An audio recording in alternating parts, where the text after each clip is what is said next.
The acoustics in this room are bumping, dude. Yeah, it's going to be a different challenge for you when you got to edit all this. Yeah, I don't know how to feel about it.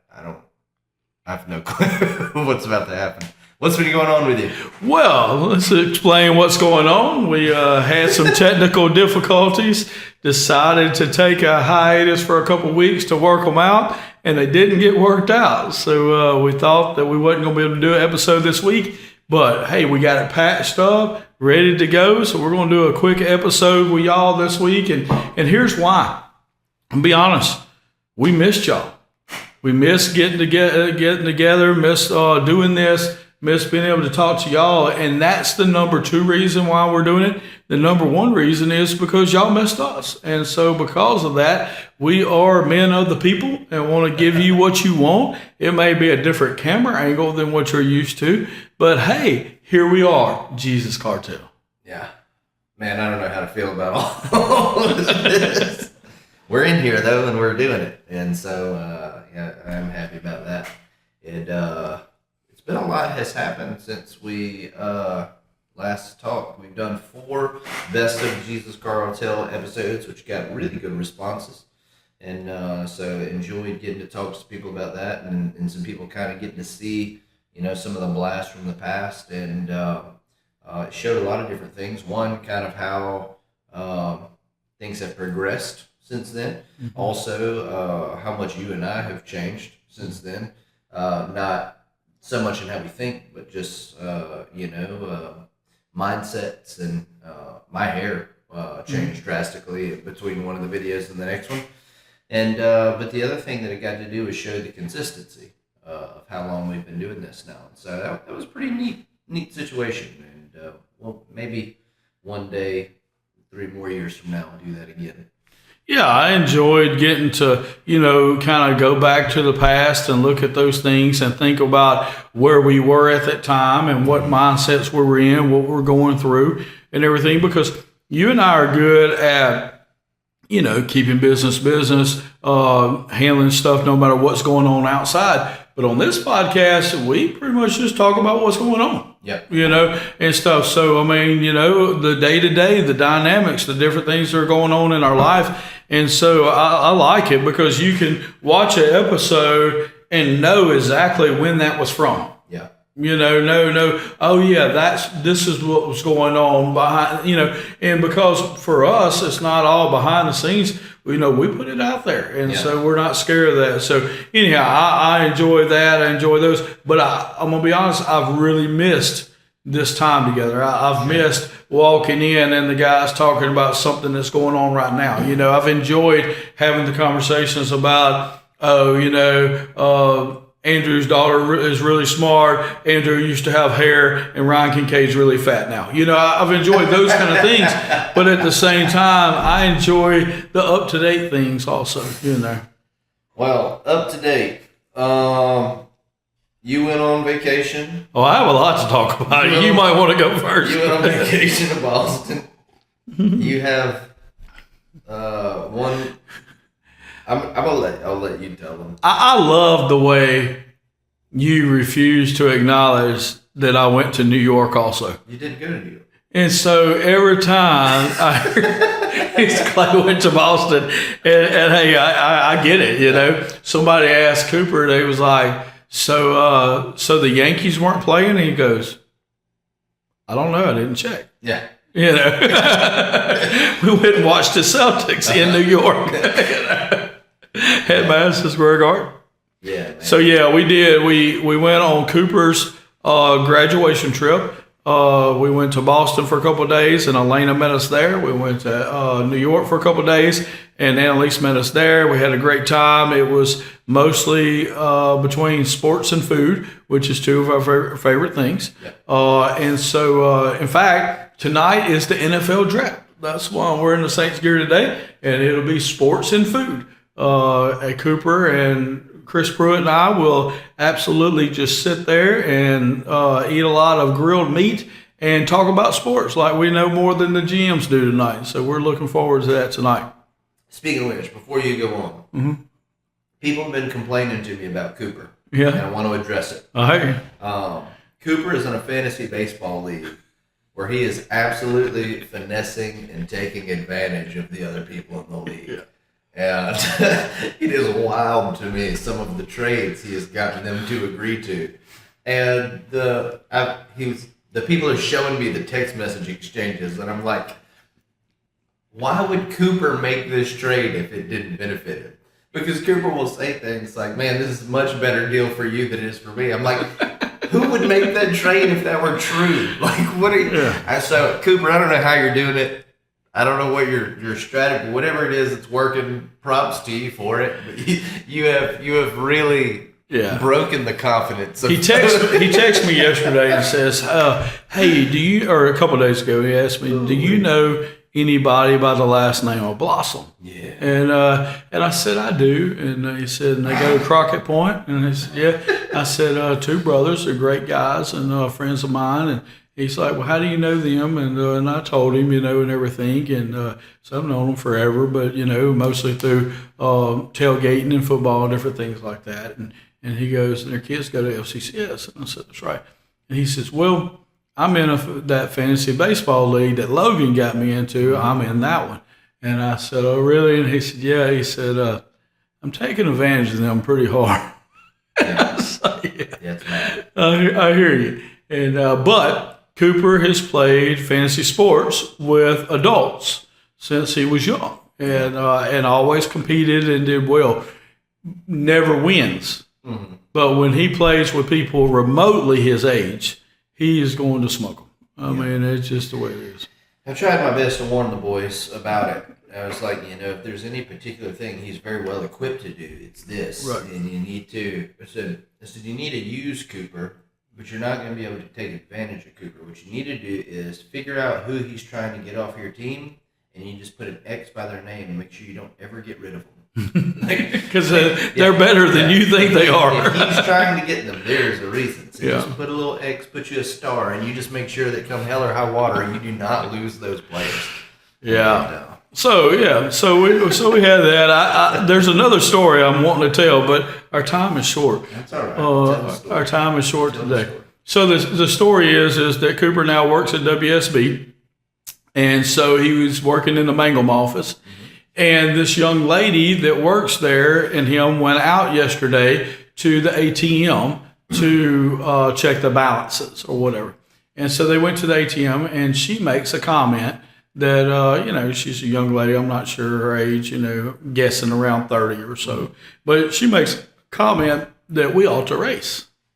And Cooper's a lot more competitive than what the average person knows if they don't know Cooper, because he doesn't, come out that way. Wait a second. I'm just, for clarity, Cooper, 18? Mm-hmm. Young lady, 30. Maybe older. I'm not sure. And they're in an ATM working. Mm-hmm. And she's like, it would be great right now is a foot race. Yeah.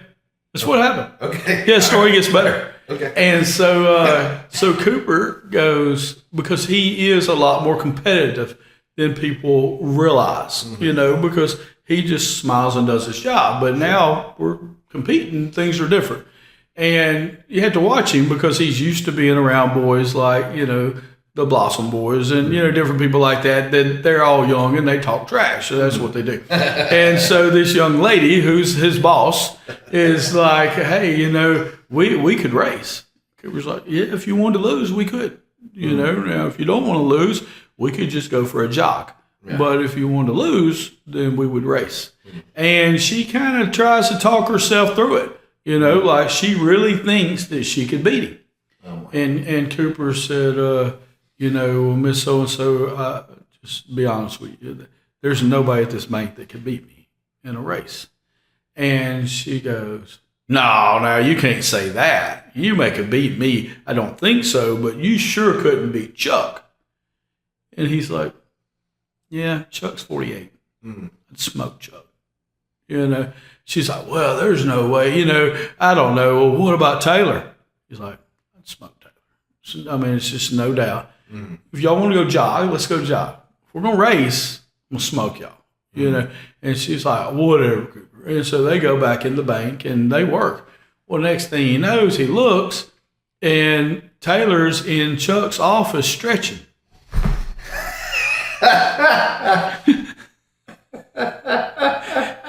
And he stretches for like 10 minutes while the bank's paying him, and he comes out with his tennis shoes on. And so he puts $20 on the counter and says, let's go do it. Well, Cooper's been working this whole time. He's got his dress clothes on. He's got his shirt tucked in, his dress pants, his dress shoes, and puts $20 on the table. And Cooper goes, "What? You got to wait till payday?" And Taylor's like, "Okay." So he puts $100, and so Cooper's like, "Well, let's go." This guy's, his button down the front shirt tucked into his dress pants, and he's got on my dress shoes that are a half a size too big for him. And so they go out, and Cooper smokes him, And then so Taylor goes, Taylor's like, "We got to do double or nothing." And Cooper's like, "Okay." So they run again, and I don't even know if Taylor finished the second time, but he got smoked again. And so he ends up giving him $40 instead of $200. But anyhow, I know. So anyhow, so Cooper is now the Mangle Branch WSB 40 champion. I don't know what the girl thinks now or what anybody else thinks or whatever. Now I told him that I said, "No, look, lesson number one you need to learn from this is always keep a pair of tennis shoes in your car because you never know what's going to come up." Number two is if they bring in Dustin Wright from Winsboro, don't race him. So anyhow, yeah. That's funny. A lot going on. Speaking of a lot going on. State Bank is like a foot race Fast and the Furious situation going on where they're throwing cash down over races. We probably shouldn't even put that on this episode. You better hope that Franklin don't hear it. Oh yeah, they'll be having Eli Rogers out there. Instead of putting him in a singing competition, they'll put him in a racing competition. So, yeah. Along with all that, the biggest news that I have is over the last 4 weeks, because we've had a lot. Biggest news is that I am now wearing a smartwatch. I haven't worn one in a long ever. And man, it happened while we were in Boston, New York. I started looking for one. There's one that me and Cooper check out, and he's like, "Yeah, Dad, you need to buy it." And he read $295. Okay. He missed the one in front of the $295. Let me push pause. And it was $12.95. And Elise helped me pick out this Garmin that's really nice. Yeah. And, I'm learning from it and everything. I'm learning that this episode is about over. There's some news that Clay is neglecting to talk about. We don't have enough time to talk about mine and your relationship. I'm gonna bring it up because it's important, and there are listeners right now who are anxiously awaiting us to discuss this news. And so, Mangum softball got eliminated. It did. With an absolute travesty of a call, which is obviously what everybody's waiting to hear. Yeah, everybody wants to talk about that, but here's the reason why I refuse to talk about it. Is because the young lady in question is very near and dear to my heart. And she came out last night and said, "Look, I messed up. I shouldn't have stepped out of the box. It's my fault. It's not my coach's fault. It's my fault. I messed it up for the team, yada, yada, yada." The LHSA has now said that we were right, but it doesn't matter. So she said, let's just drop it and move on. Yeah. And so I don't agree with that at all. But I want to make this statement because I don't know the young lady personally. She's outstanding. But I've watched that video a bunch of times since you showed me. That throw would have went into the third base dugout. That was not a throw to third base. Right. It was so very obviously not a throw to third base. And did you see the LSSA ruling? I did not. Okay, so it come out yesterday. Yeah. And the ruling is that that rule is in there. Mm-hmm. That if the batter impedes the thrower, and it gives details. Just like we talked about, that rule is in there. Yeah. But a rule that trumps that rule is that if you intentionally throw the ball at somebody, you're out of the game. And so LHSA's ruling on it, and they posted it yesterday from, I think, their vice president or whatever. They posted yesterday is that if the catcher intentionally throws the ball at a batter, they're out of the game. The runner is not out. Nobody moves bases, and the catcher is disqualified from playing in the game anymore. Yeah, they need to appeal that game so they before. You know what I mean? Because that happened twice. And so, long story short, for people who aren't up to snuff on it, because this is a softball, baseball podcast. Yeah, right. Is that there was the team that was playing against Mangum? They used I'm just being honest with you, it was a dirty tactic. It's just what it is. The catcher was intentionally throwing at the batters to try to create a rules manipulation that would create outs, and they succeeded. Now, for an umpire, because we've got a terrible one that works with us here, for an umpire, legitimately, that was just a stray shot at Brad. Brad's a good umpire for the most part, and but it's a hard call to make when everything's happening so fast. It genuinely is. And so I don't necessarily fault the umpire because they don't get the benefit of what we get, which is a great camera angle and get to slow down and really see everything happen at our own speed. In real time, it's a hard call to make. But that being said, this was a clear rules violation. And so if the appeals process for LHSAA is worth its salt at all, there's going to have to be some retribution for what happened. So I think that as far as far as it goes, they have admitted that it was the wrong call. I don't think it's going to change anything, and here's why: because the team just accepted what the umpire did. To me, we're going to blame it on the team because they did it intentionally. The call came in from the dugout. The girl signaled it back to the deal, and then she performed what they told her to perform. So we're going to say that it had to do with the team. But really, I mean, the situation is the umpire is in control, and the umpire made that call. I personally don't think it was a hard call for the umpire. Everybody knew what was happening before it happened. We called a timeout to try to prevent this from happening. And so he just enforced the rule that is there. And technically the rule that is he enforced. There's just a rule that trumps that rule, in LHSA. And so it may not be in travel ball, stuff, but it is in Louisiana high school athletics. Because what we don't want is, and what Louisiana high school athletics doesn't want, is people winning at all cost. Yeah. Because that takes a lot of, the fun out of it. It also takes a lot of the funding out of it. This isn't professional sports. And so, yes. So, yeah. And so there is a rule that technically they were going by, but there is another rule that trumps that rule, and that's the safety. Now, just because of our time and stuff, like I said, I don't want to talk about the softball play that much just because the girls are ready to move forward and there's nothing to be done. But what I do want to talk about real quick, because we just have a couple minutes, is taking the opportunity to do the right thing. In life, there are going to be things, we talk about it biblically sometimes. There's things that are permissible, but they're not beneficial. Right? And this falls in that category. Yeah, technically she found a rule and or they found a rule and they decide to exploit it. But at the same time, we could all do that, and we choose not to. We choose not to do that in life. We choose to not do that in our Christian faith. And, I just want to tell people, and this has nothing to do with a ball game. It has everything to do with learning to do the right thing at the right time.